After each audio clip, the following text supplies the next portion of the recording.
Hello అండి, నేను మీ రాధిక. ఈరోజు చేయబోయే రెసిపీ బెండకాయ ఫ్రై. అసలు జిగురు లేకుండా బెండకాయ ఫ్రై పర్ఫెక్ట్గా రావాలంటే నేను చేసినట్టు ఒకసారి ట్రై చేయండి, చాలా బాగుంటుంది. ఎప్పుడూ పెట్టి బెండకాయ ఫ్రై లాగా కాకుండా ఇలా కొత్తగా ట్రై చేయండి, చాలా చాలా బాగుంటుంది.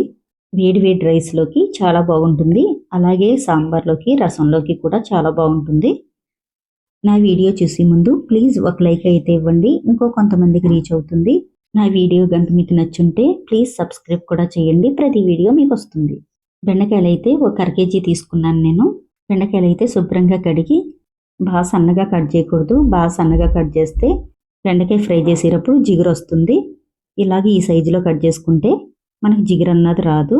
బెండకాయ ఫ్రై జిగురు రాకుండా ఉండాలంటే ఇంట్లోనే ఒక అరగంట న్యూస్ పేపర్ మీద వేసి తర్వాత ఫ్రై చేస్తే అసలు జిగురు అన్నది ఉండదు. ఇప్పుడు స్టవ్ ఆన్ చేసుకుని స్టవ్ మీద ఒక కడాయి పెట్టుకుని తగినంత ఆయిల్ వేసుకోండి. ఆయిల్ కాగాక ఒక కప్పుడు వేరుశనగలు వేసుకుని ఫ్రై అయిందాక ఫ్రై చేసుకోండి. ఇలా బెండకాయ ఫ్రైలో వేరుశనగలు వేసుకుంటే చాలా బాగుంటుంది. ఇలా వేరుశనగలు వేసుకుని ఫ్రై చేసుకోండి. వేరుశనగలు అయితే ఫ్రై అయిపోయినాయి కదా, ఒక గిన్నెలోకి తీసేసుకుందాం. ఇప్పుడు అదే ఆయిల్లో 2 స్పూన్ల వరకు శనగపప్పు వేసుకోండి. కాసేపు ఫ్రై చేసుకోండి. 2-3 సెకండ్లు ఫ్రై చేసుకున్నాక ఇప్పుడు పోపు దినుసులు వేసుకోండి. పోపు దినుసులు అయితే జీలకర్ర, ఆవాలు, మినపప్పు, కరివేపాకు, ఎండుమిర్చి ఇవన్నీ వేసుకుని బాగా ఫ్రై చేసుకోండి, ఫ్రై అయిందాకాను.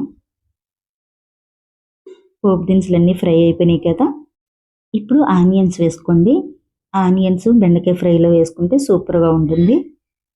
బెండకాయ ఫ్రైలో ఆనియన్స్ నేను ఎక్కువగానే వేసుకుంటాను. ఎక్కువగా వేసుకుంటే అలాగే బెండకాయ ఫ్రై జిగురు ఉండదు, రుచిగా కూడా ఉంటుంది.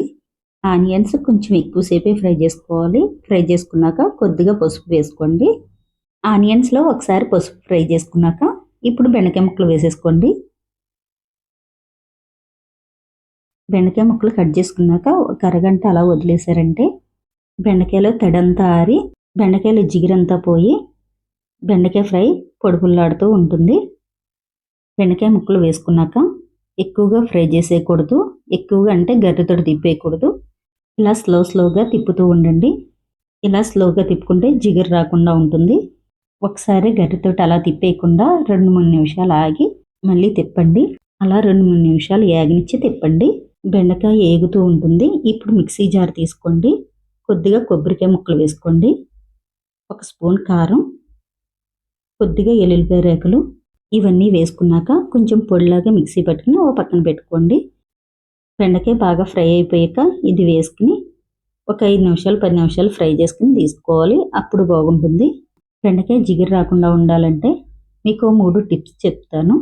బెండకాయ ఫ్రై చేసేటప్పుడు మూత పెట్టకూడదు, అలాగే ముందుగానే సాల్ట్ వేయకూడదు. అదే కాకుండా బాగా సిమ్ముల్లో అస్సలు పెట్టకూడదు, మీడియం మంట మీద పెట్టి ఫ్రై చేసుకోవాలి. ఇప్పుడు బెండకాయ అయితే ఫ్రై అయిపోయింది కదా, మనం ముందుగా మిక్సీ పట్టుకున్న కొబ్బరి, వెల్లుల్లి కారం వేసుకోండి.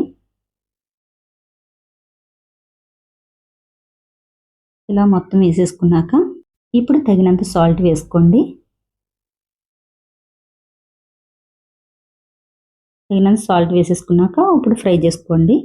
కొబ్బరి, వెల్లుల్లి కారం వేసుకున్నాక ఒక 10 నిమిషాలు అయినా ఫ్రై చేసుకుంటే మంచి రుచి అయితే వస్తుంది. అలా ఫ్రై చేసుకోవాలి. మనం ముందుగా ఫ్రై చేసుకున్న వేరుశనగలు వేసాను, ఆ వీడియో అయితే కట్ అయింది.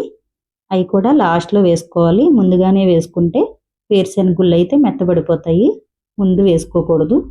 బెండకాయలో జిగురు అన్నది లేకుండా పొడిపుల్లాడుతూ బెండకాయ ఫ్రై చూడండి ఎంత చక్కగా వచ్చిందో.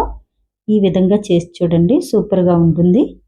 పొడిపుల్లాడే బెండకాయ ఫ్రై అయితే రెడీ అయిపోయింది. నా వీడియో కనుక మీకు నచ్చితే లైక్ చేయండి, షేర్ చేయండి, సబ్స్క్రైబ్ కూడా చేయండి.